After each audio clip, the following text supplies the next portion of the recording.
Baik, Assalamualaikum warahmatullahi wabarakatuh. Perkenalkan, nama saya Akbar Kurnia Darson dengan nomor induk mahasiswa C1D12214. Pada kesempatan kali ini saya akan mereview atau mengulang kembali mengenai materi kuliah umum mata kuliah digital marketing Ekskul Telkomsel X Universitas Jambi dengan judul Disruptive of Innovation and Revolusi Industri. Baik, yang pertama, apa sih Disruptive and Innovation Era? Disruptive era mengacu pada periode di mana perkembangan teknologi, model bisnis, atau ide-ide baru merusak atau mengganggu industri atau sektor yang sudah ada dengan cara yang sangat signifikan. Ini seringkali melibatkan perubahan mendalam dalam cara produk atau layanan diberikan yang dapat menggujang pasar yang sudah ada.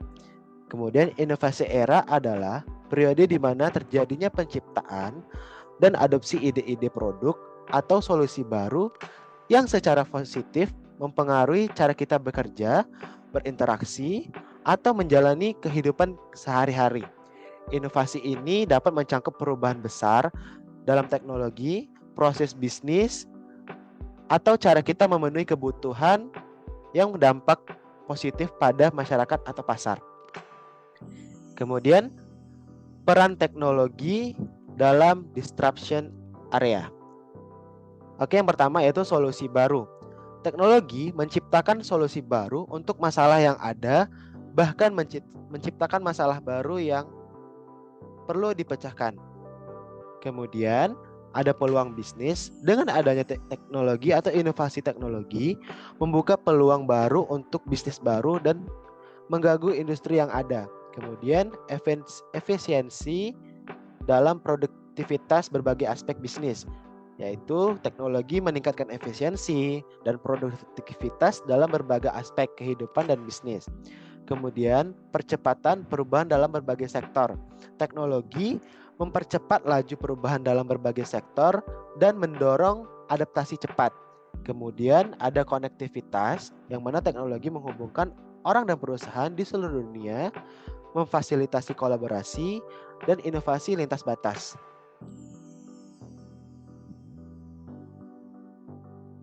Kemudian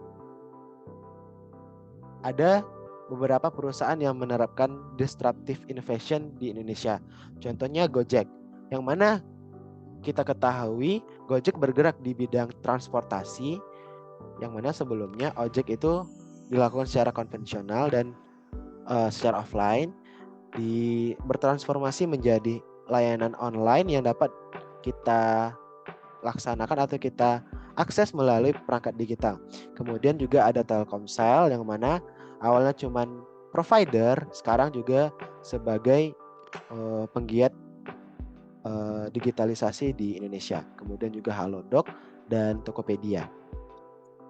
Dan semua perusahaan atau semua yang melakukan disruptive innovation itu gak semuanya berhasil. Ada juga beberapa yang mengalami kegagalan disebabkan oleh beberapa faktor.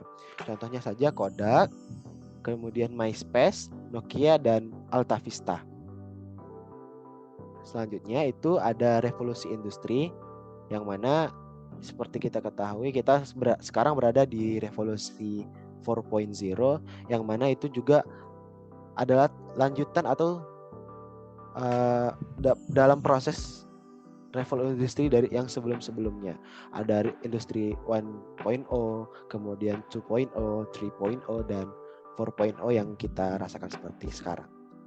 Nah, ini yang saya maksud tadi mengenai revolusi industri, yang mana pada industri 1.0 kita ketahui bahwa ketika tenaga manusia dan hewan digantikan oleh kemunculan mesin, yang mana kemunculan mesin itu adalah mesin uap pada abad ke-18. Bisa kita lihat di gambar.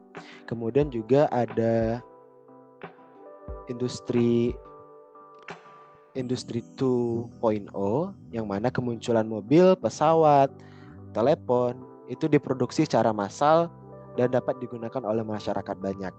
Kemudian juga ada industri 3.0, yang mana pada awal tahun 1970-an perkembangan semikonduktor itu terjadi.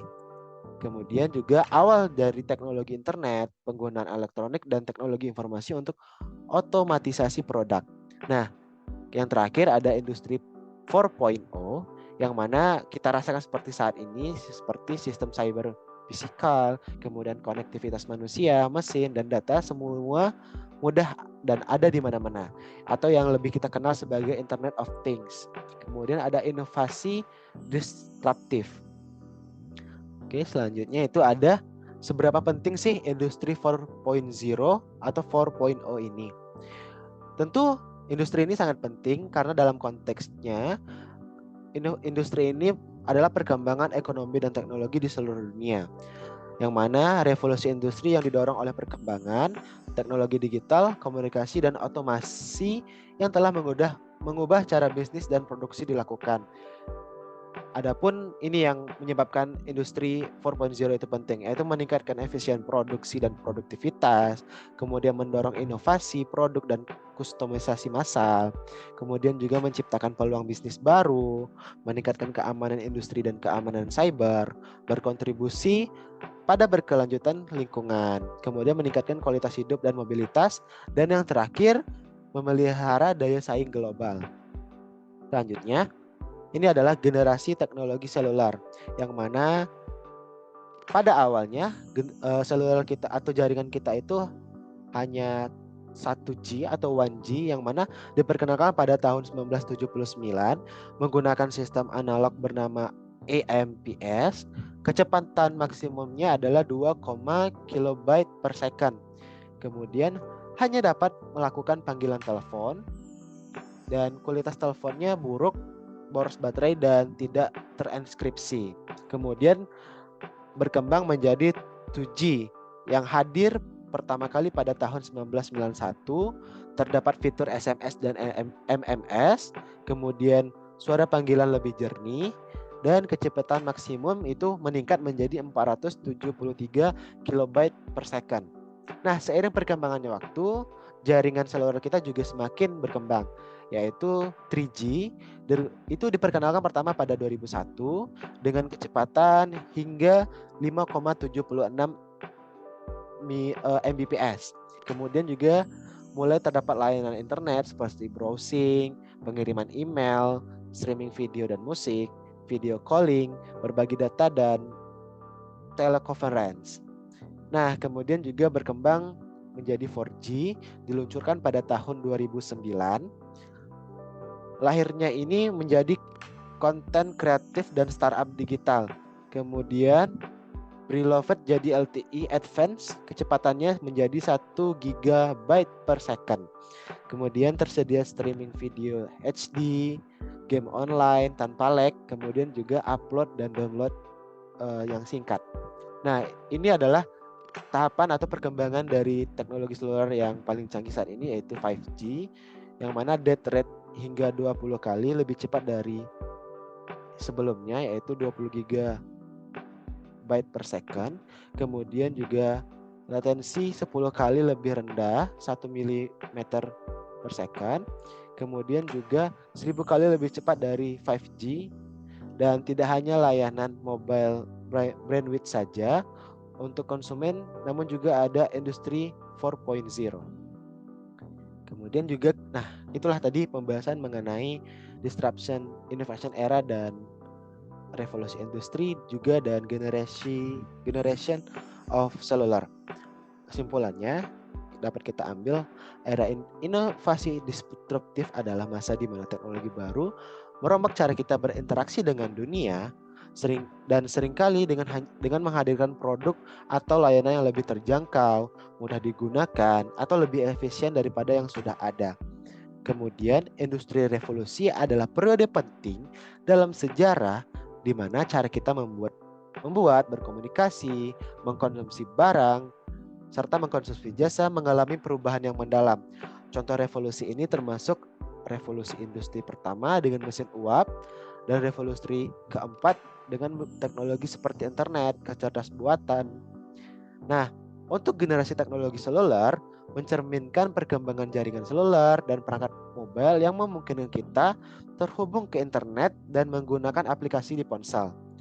Teknologi seluler telah memicu inovasi disruptif di sektor-sektor seperti e-commerce, telemedis, kemudian mengubah cara kita hidup, bekerja, dan berbisnis dengan memainkan peran utama dalam evolusi industri revolusi saat ini. Nah, itulah tadi penjelasan mengenai materi kuliah umum mata kuliah digital marketing. Terima kasih atas perhatiannya. Saya ucapkan terima kasih. Assalamualaikum warahmatullahi wabarakatuh.